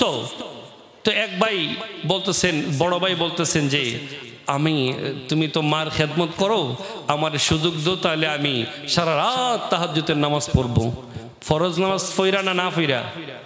কথা কনা পইরা না পইরা এই ফরজ সালাত আদায় করার পরে আবুল হাসান খারকানি রহমাতুল্লাহ আলাইহির ভাই সারা রাত্র জেগে জেগে তিনি নামাজ পড়তেন, তাহাজ্জুদের নামাজ পড়তেন।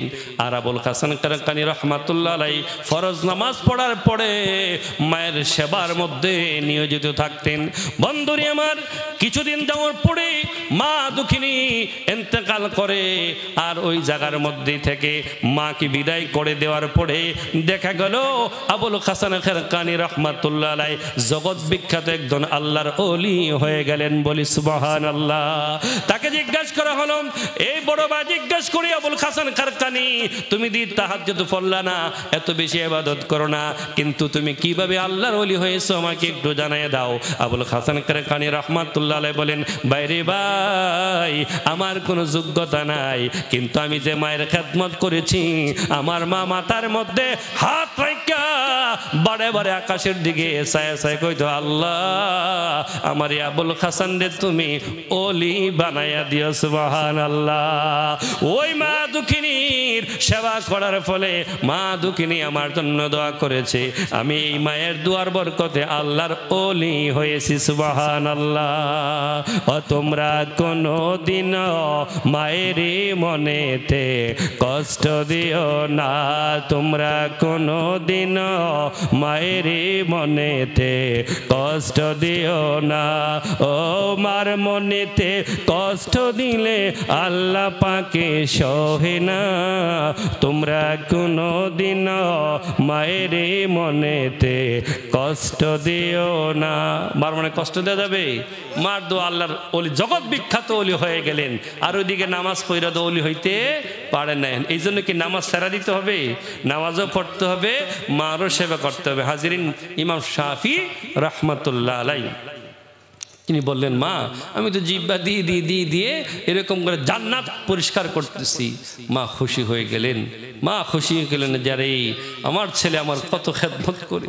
মা এই ইমাম শাফি রহমতুল্লাহর মাথায় হাত রেখে ওই বিছানার মধ্যে বৈশা আল্লাহকে বললেন, আল্লাহ তুমি আমার শাফিকে কবুল করো, আল্লাহ তুমি তাকে জগৎ বিখ্যাত ওলি হিসাবে, আলেম হিসাবে কবুল করো। বলি সুবহানাল্লাহ। এই ইমাম শাফি রহমতুল্লাহ আলাইহি ওনার বয়স যখন 22 কিংবা 23, এমন অবস্থায় মক্কা শরীফের মধ্যে তাওয়াফ করেন হজের মৌসুমে। এক বৃদ্ধ লোক খাবার খাইতে বসলেন। এমন সময় বৃদ্ধ লোকটা ডাক দিয়ে বললেন, আল্লাহর বান্দা আমার সঙ্গে কিছু খাওয়া দাওয়া করো। ইমাম শাফি রহমতুল্লাহ বসে গেলেন। কন্যা সুবহানাল্লাহ। ও তুমি কি কুরাইশ বংশের লোক নাকি? বৃদ্ধ লোকটা কইতেছে, আপনি কেমনে বুঝলেন আমি কুরাইশ বংশের? কম বুঝছি এইভাবে যে কুরাইশের লোকেরা দাওয়াত দিতেও জানে, তারা খাইতেও জানে। তুমি একবারও না করলা না, বসে গেছো, তাই বুঝলাম তুমি কুরাইশ বংশের লোক। কন্যা সুবহানাল্লাহ, আল্লাহু আকবার। এই বৃদ্ধ লোকের সঙ্গে খাবার খেলেন। এখন ইমাম শাফি রহমাতুল্লাহ আলাইহি বলেন, বাজান আপনার বাড়ি কোথায়? বলেন আমি মদিনা শরীফ থেকে আসছি হজ করার জন্য। ইমাম শাফি রহমাতুল্লাহ আলাইহি বলেন, বাজানো আমার বড় ইচ্ছা আমি মদিনা শরীফ যাব। ওই জায়গার মধ্যে বড় বড় আলেম উলামা আছে, আল্লাহর ওলিরা আছে, আমি তাদের কাছ থেকে ইলম অর্জন করব। বলি সুবহানাল্লাহ। এমন অবস্থায় ওই বৃদ্ধ লোকটি বললেন, এ আল্লাহর বান্দা, আমরা যে উটের উপরে আরোহণ করে আসছিলাম, আমাদের এক হজযাত্রী ইন্তেকাল করেছে, তুমি ওই উটটি দিয়ে আমাদের সঙ্গে যাইতে পারবে? ইমাম শাফি রহমাতুল্লাহ আলাইহি খুশি হয়ে আল্লাহর শুকরিয়া আদায় করলেন এবং ওই উট দিয়ে মদিনা শরীফ গেলেন। যাওয়ার পরে মদিনা শরীফের হেরেমের পাশে ইমাম ইউসুফ রহমাতুল্লাহ আলাইহি তিনি প্রত্যেক দিন শত শত ছাত্র নিয়ে হাদিস শরীফের দর্শ দেন। সুবহানাল্লাহ কন্যা, শত শত ছাত্র নিয়ে তিনি হাদিস শরীফ শিক্ষা দেন। ইমাম শাফি রহমাতুল্লাহ আলাইহি ওই জায়গায় বসে গেলেন এবং বসে গিয়ে এই ইমাম ইউসুফ রহমতুল্লাহ আলাইহি লিখতে আছেন, হাদিস শরীফ শিক্ষা দিচ্ছেন, আর সবাই কাগজ কলম যা যা পায় তার মধ্যে লিখতেছেন। ইমাম শাফি রহমতুল্লাহ আলাইহি আঙ্গুল দিয়া কাগজ নয় কলম নয় হাতের তালুতে এরকম করে করে লিখতেছে। সুবহানাল্লাহ কইতেন না? আল্লাহু আকবার বলেন। ক্লাস শেষ হওয়ার পরে ইমাম ইউসুফ রাহমাতুল্লাহ আলাইহি তিনি আসলেন, আরে যুবক তোমাকে তো আর কোনোদিন দেখি নাই, বাড়ি কোথায়? হুজুর আমার বাড়ি মক্কা শরীফ, আমি ওই জায়গা থেকে এখানে আসছি। তো কি করছে তখন? বৈশাখ হুজুর আপনি যে পড়াইছেন এই হাদিসগুলো আমি এখানে লেখছি। কই লেখছো একটু দেখাও। ওখান তো আর দেখাই তারে না, এখন কি আর দেখাইতে পারে না। তুমি যুবক মানুষ মিথ্যার আশ্রয় নিলা কিরকম? না হুজুর আমি লেখছি। দেখাও। দেখানো যাবে না। তাহলে বলো, তাহলে বিশ্বাস করব। এই ইমাম শাফি রাহমাতুল্লাহ আলাইহি চক্ষু বন্ধ করে জায়গার মধ্যে দাঁড়িয়ে এক এক করে একটা দুইটা তিনটা নয়, তিনি 100 হাদিস, যেই হাদিসগুলো আজকে পড়াইছেন প্রত্যেকটা হাদিস তিনি সঠিক সুন্দরভাবে পড়া শোনাই দিয়েছেন। বলি সুবহানাল্লাহ।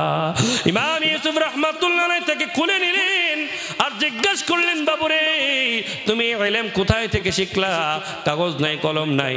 চোখের পানি ছেড়ে দিয়ে বলি, ইমাম ইউসুফ রে, এটা আমার যোগ্যতা না, এটা আমার ইলম না, এটা আমার যোগ্যতা না, বরং এটা হলো আমার মায়ের দোয়া। বলি সুবহানাল্লাহ। ওই আমি করি নাই, করিতে পারি নাই, আমি করি নাই, করিতে পারি নাই, পিতা মাতার খেদমত করিও, করিও নবীর উম্মত, করিও, করিও নবীর উম্মত। মা বাবার খেদমত করলে আল্লাহ নিয়ামত দেনি? আল্লাহ মা বাবার খেদমত করলে ইজ্জত বাড়ায় দে, সম্পদ বাড়ায় দে, হায়াতে বরকত দে। কোন সুবহানাল্লাহ, আল্লাহু আকবার বলেন। তাহলে যুবকেরা আমরা মা বাবার খেদমত করতে চাই কি চাই না? আমাদের বদনাম যে সুন্নি নবী করে, নবী নবী করে, মার খেদমত করে না, এই কথা আমরা শুনতে চাই? বলেন শুনতে চাই না? আমরা নবী নবী করব এবং মা বাবার খেদমত করব। আল্লাহ কবুল করে বলি আমিন। আমার পর্দানশীন মা বোনেরা যেখানে বসে আছেন, আপনাদের প্যান্ডেলে জায়গা হচ্ছে না, একটু মেহেরবানি করে আপনারা সামনের দিকে আগায় বসে পিছনে যারা দাঁড়িয়ে আছে তাদেরকে বসার ব্যবস্থা করে দেন। হাজিরিন, যে কথা বলতেছিলাম, তাহলে মা বাবার খেদমত দরকার আছে নি? আছে, আমরা ইনশাআল্লাহ করব। আল্লাহর হাবিব বলেন, বিররুল ওয়ালিদাইনি আফদালু মিনাস সালাতি ওয়াজ যাকাতি ওয়াল হজ্জি, হজ করা থেকে, যাকাত দেওয়া থেকে, নামাজ পড়া থেকে, উমরা করা থেকে, সাদকা করা থেকে আরো বেশি ফজিলত হচ্ছে মা বাবার খেদমত করা। বলি সুবহানাল্লাহ। আজকাল আমরা অনেক বিদেশি ভাইদেরকে দেখি, এই মসজিদে 50,000, ওই মসজিদে 50,000, মাদ্রাসাতে 1 লক্ষ টাকা, কিন্তু মা বাবার সঙ্গে কথা বলে না। নাউজুবিল্লাহ করে কইন না, আগামী বছর কাজা করবেন, নাউজুবিল্লাহ বলেন। এই দান তোমার কোনো কবুল হবে? কারণ মা বাবাকে খুশি করতে হবে, মা বাবাকে খুশি করতে হবে। আমি যে আয়াতে কারিমে নিয়েছিলাম ওদিকে যাইতে পারবো না ইনশাল্লাহ। মা বাবার আলোচনা শুনতে হলে, ওয়াজ করতে হলে কমপক্ষে 2-2.5 ঘন্টার ধারাবাহিক আলোচনা করলে বুঝবেন। তো হাজিরিন, আমরা ভালো হয়ে চলতে চাই, বলি আমিন। হাজিরিন, মিথ্যা কথা বলা জায়েজ না না জায়েজ? কি জায়েজ? মিথ্যা মামলা দেওয়া, কি বলেন? আপনার পাড়া প্রতিবেশী সামান্য একটু দ্বন্দ্ব, আপনি ফেন্সির বোতল দিয়া মামলা দিয়ে দৌড়াই দিলেন, এটা কি আপনার জন্য সাওয়াব হইল? কথা কনাকে বুঝেননি? বুঝেননি? বুঝেননি? তাহলে এরকম কি আমরা করব? করব না। হাজিরিন, আব্দুল্লাহ রাদিয়াল্লাহু তাআলা আনহু নবীজির কাছে আসলেন। আয়েশা বলতেছেন, ইয়া রাসূলুল্লাহ, ইয়া হাবিবাল্লাহ, আমি যে ভালো এটা বুঝবো কেমনে? সুবহানাল্লাহ কন্যা, আমি যে ভালো এটা কিভাবে বুঝবো?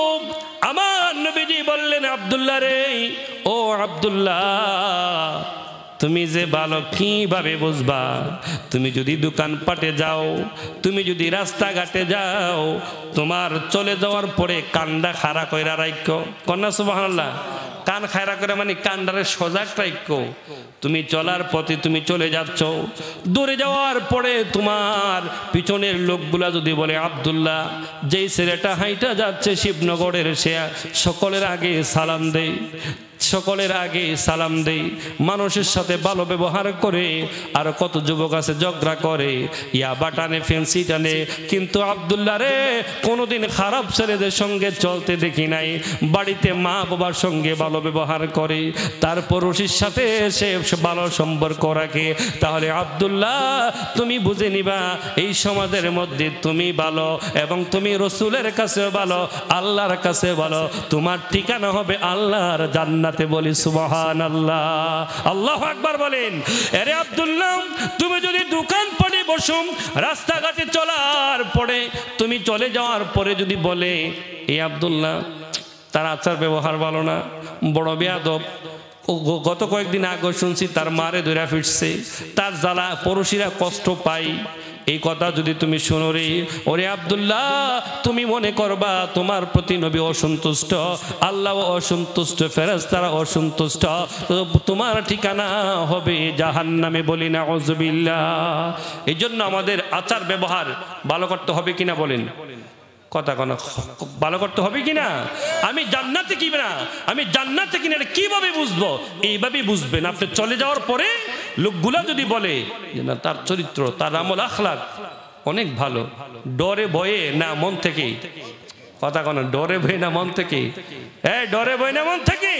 এই সমাজের মধ্যে সুদখোরকে ইমাম সাহেব সুদখোর বলতে পারে না, ডরে যদি কথা চাকরি হায় লইব।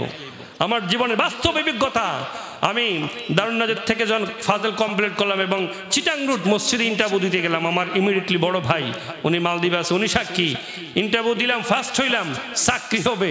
আসতে করে হুজুর চাকরি দিব, খাইবেন কার করে জানেননি, যিনি ব্যবসায় করে উনি বেতন দিব, ওনার করে খাইবেন থাকবেন। আপনার আগে আর 3 জন ইমাম গেছে, কিরে উনি সারাদিন মদ পান করে, কোনোদিন ওয়াজে ভুলো মদের কথা কই যেতেন না, যেদিন কইবেন এই দিনে চাকরি শেষ।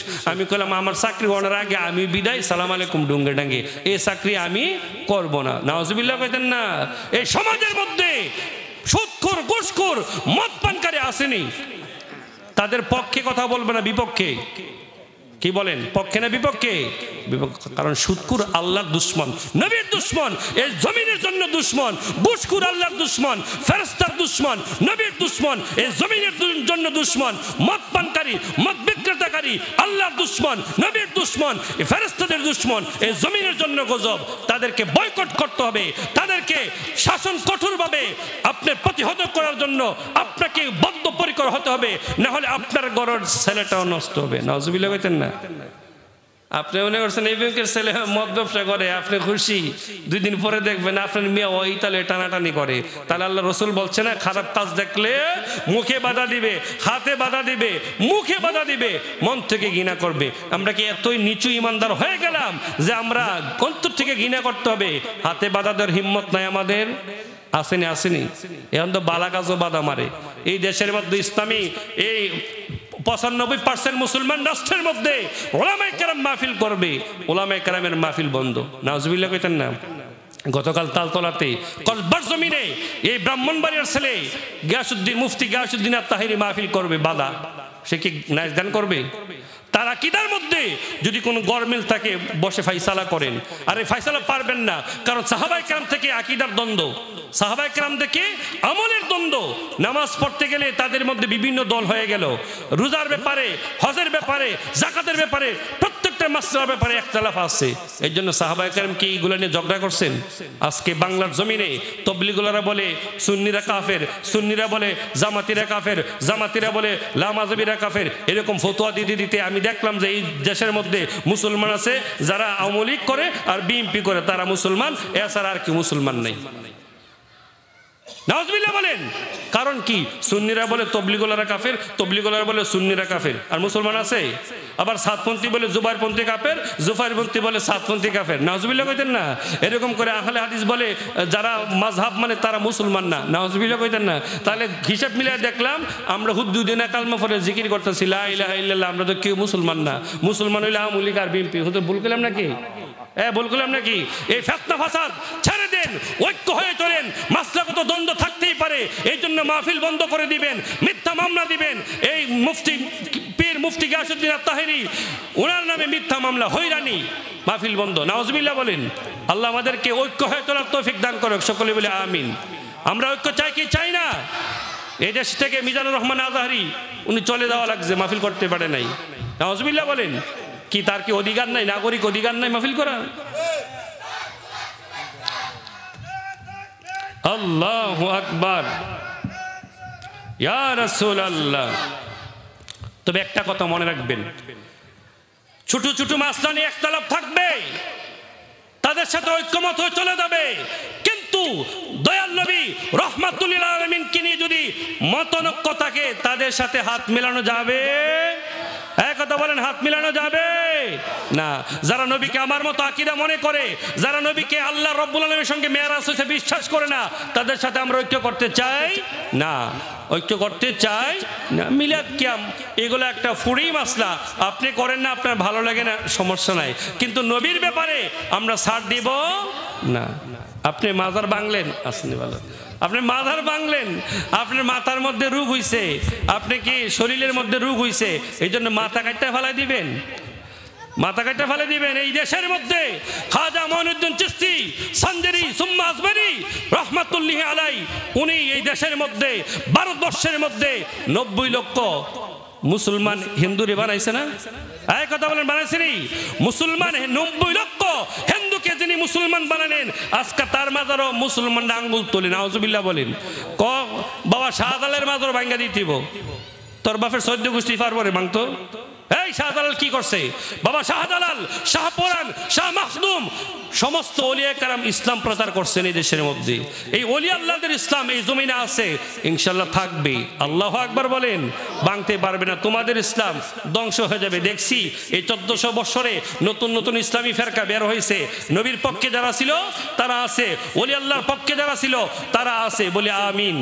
আমরা মাজারের বিপক্ষে না, তবে যেই মাজারে অশ্লীল গান বাদ্য হবে, শিরক বেদাত হবে, শিরক বেদাতকে গান বাজনাকে উচ্ছেদ করে সুন্নত তরিকায় জিয়ারতের ব্যবস্থা করতে হবে। ঠিক কিনা বলেন? ঠিক কিনা বলেন? খাজার নামে যারা গান গাইবে, যারা গাঁজা খাইবে, তারা কি আমরা আমাদের দলে অন্তর্ভুক্ত করতে চাই? এই মিয়া, শাহ সাহেবের নামে যারা গান গাইবে, যারা নাচবে, বেড়ি নাচাবে, তাদেরকে আমরা আহলে সুন্নাত ওয়াল জামাতের আকীদা মনে করি? বলেন, মনে করি না। খাজা চিশতি নামে এই বেড়া বেড়িয়ে না গান গাওয়া, এটার পক্ষে যদি থাকেন আপনার ফাসিকে হয়ে যাবেন, ফাসেক হয়ে যাবেন, ঈমান চলে যাবে। খাজা বাবা এরকম করে কোন গান গান নাই। তাহলে আমাদেরকে মাজারের ব্যাপারে সতর্ক হতে হবে। মাজারকে আমরা সেজদা করব না জিয়ারত করব? এই বলেন, সেজদা করব না জিয়ারত করব? আমরা কি বলবো? শাহ সাহেব হুজুর আপনি আমার একটা ছেলে দেন, এরকম বলবো? তাদের উসিলা দিয়ে আল্লাহর কাছে দোয়া করব। তাদের উসিলা দিয়ে কি করবো? আমরা আল্লাহর কাছে দোয়া করব। এই ভ্রান্ত আকীদা থেকে আল্লাহ তাআলা যেন আমাদের দুটোই, যে মাজার মানলে মাজারকে মানার মতন মানবেন, যেমন মাজারে শিরক করা যাবে না, মাজারের কাছে কোনো কিছু চাওয়া যাবে না। ঠিক কিনা বলেন? মাজারকে আর মহিলারা মাজারের ভিতরে ঢুকে জিয়ারত করার কোনো অনুমতি নাই, এবং বেড়া বেড়ি আইনা গান গাওয়ানো অনুমতি নাই। ঠিক কিনা বলেন? তাহলে এই আকীদাটা মানতে হবে আমাদেরকে। কিন্তু আপনি দেখলাম যে এই শাহ সাহেবের নামে বেড়া বেড়ি আইনা গান গাইবো, আপনার ইহানো যাবেন, আপনি তখন আর সুন্নি না, আপনি তখন কি আর আহলে সুন্নাত ওয়াল জামাতের আকীদার মধ্যে আপনি নাই। আপনি তখনই থাকবেন যখন সুন্নত মোতাবেক কোরআন শরীফ তেলাওয়াত করে, দুরুদ সালাম পড়ে, ইস্তেগফার করে আপনি যদি জিয়ারত করেন, তাহলে আপনি আহলে সুন্নাত ওয়াল জামাতের আকীদা। আপনি তখনও থাকবেন না যে মাজার ভেঙে দাও, গুড়িয়ে দাও, উড়িয়ে দাও। নাউজুবিল্লাহ কইতেন না? এটার নাম ইসলাম না। মাজার ছিল, আছে, থাকবে। মাজারে যদি অশ্লীল কাজকর্ম হয় এটাকে বন্ধ করতে হবে। আল্লাহ তৌফিক দান করুক, সকলে বলে আমিন। আমরা পিতামাতার খেদমত চাই কি চাই না? নবীর মহব্বত চাই কি চাই না? আল্লাহর ইবাদত চাই কি চাই না? আমরা নামাজ পড়তে চাই তো চাই, ইনশাল্লাহ রাজি আছি তো ইনশাল্লাহ। আমার মা বোনদেরকেও স্বামীর খেদমত করার তৌফিক দান করুক, সকলে বলে আমিন। এবং স্বামীরাও তাদের স্ত্রীদের হক আদায় করার তৌফিক দান করুক, সকলে বলে আমিন। প্রধান বক্তাকে বসায় রেখার কথা বলবো না। আপনারা জানেন আমাদের বাড়িতে একটি মাহফিল হয়, আপনাদেরকে দাওয়াত করলাম। তুলাশিমুল এবং মিনারকুটির দিক থেকে যাবে কিছু লোক আগামী রবিবার ইনশাল্লাহ। বলেন কি বার? আগামী রবিবার আপনাদেরকে দাওয়াত করলাম। আপনাদের এলাকায় তো অনেক মাহফিলে আসছি, কিন্তু আপনাদেরকে নেওয়ার মতন তৌফিক আমার হয় নাই। এখন দাওয়াত করলাম, ইনশাল্লাহ আপনারা যাবেন আগামী রবিবার মাহফিলে। এই দাওয়াত করলাম, এই বলেই আপনাদের কাছে দোয়া চেয়ে বিদায় নিলাম। যদি ভুল ত্রুটি হয় ক্ষমার দৃষ্টিতে দেখবেন, আর যদি আমি কোনো ভুল আলোচনা করে থাকি আমাকে জানাবেন। যদি সঠিকটা জানা থাকে তাহলে জানিয়ে দিব, না হলে আপনার কাছ থেকে সঠিকটা জেনে নিব। ও আখির দাওয়ানা আনিল হামদুলিল্লাহি রাব্বিল আলামিন। আসসালামু আলাইকুম ওয়া রাহমাতুল্লাহি ওয়া বারাকাতুহু। মাগফিরাত।